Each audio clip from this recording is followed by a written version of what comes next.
77. Dear Kiddo, take my hand into darkness. Gobbled turkeys and guilt trips. Thanksgiving, a time of gratitude, turkey, and, in my case, emotional manipulation served with a side of cranberry sauce. It all started when I landed my new directorship at yet another art gallery. This was supposed to be my fresh start, a chance to prove myself again, rebuild my finances, and maybe, just maybe, finally get some stability. But, of course, the universe had other plans. Mom decided she wanted to go to Dallas for Thanksgiving. She didn't just want to go. She was hell-bent on it.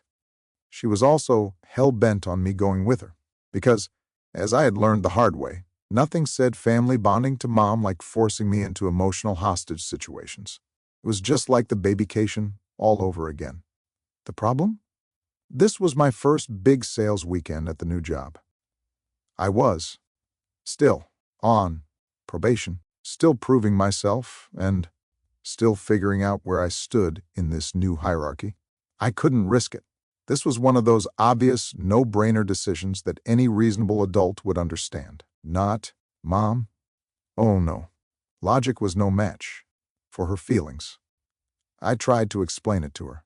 I used small words. I spoke slowly. I even drew diagrams. But she just couldn't or wouldn't get it. The conversation was like being stuck in an emotional Groundhog Day, doomed to repeat itself endlessly. Every time she brought it up, I reminded her that I could not risk losing my job. But she refused to accept this reality, because it didn't fit into the fantasy narrative she'd constructed, where we were the perfect holiday traveling family. Then, right on cue, the universe decided to drop a bombshell of ridiculous timing and cosmic irony. My friend Rob called. He was coming into town the Sunday after Thanksgiving to visit his grandmother for her 80th birthday. Of course, he was. Because why wouldn't this happen at the exact moment that Mom was convinced I was trying to ruin her holiday plans? Naturally, when she asked about my plans, I told her that Rob was coming in Sunday night and that we were going to hang out one evening. Monday night, to be precise. That's it. It had nothing to do with my decision not to go to Dallas. I was staying because of my job. Period. Mom's reaction was, in a word, hysterical. She immediately accused me, once again, of prioritizing Rob over her. This was her new favorite accusation, ever since the blog fiasco, where she refused to take down her public posts detailing her sexual escapades from the first year of our relationship. Because, why wouldn't she want all my friends and family to read about that? I could barely keep a straight face as she ranted and raved, claiming that I was only staying in town to see Rob. Let's break this down logically. I was staying home because of my job. Rob was coming into town for one night at the tail end of the weekend. Even if he hadn't called, I still wouldn't have gone to Dallas because I was on probation at work. But none of this mattered to Mom. She was dead set on being the victim in her own drama. She went to Dallas, alone, angry and resentful, convinced that I was plotting against her. Meanwhile, I stayed in town, worked my butt off through Thanksgiving weekend, and hung out with Rob on Monday night.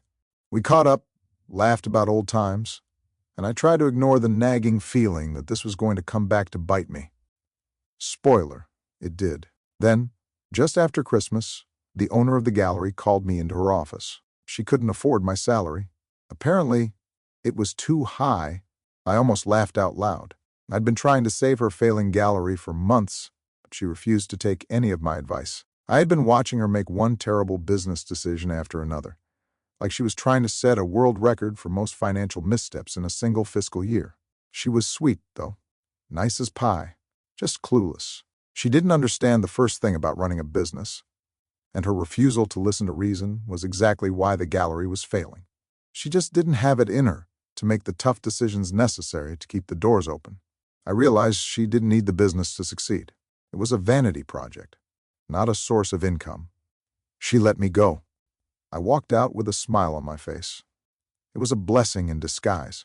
I was done with the art world, done with the drama, the financial instability, and the endless headaches of trying to keep other people's dreams alive. It was time for a real career pivot. Time to find something stable. Time to get out of the arts for good. I just hoped Mom wouldn't twist this into yet another conspiracy theory about me choosing Rob over her. But who was I kidding? Of course she would.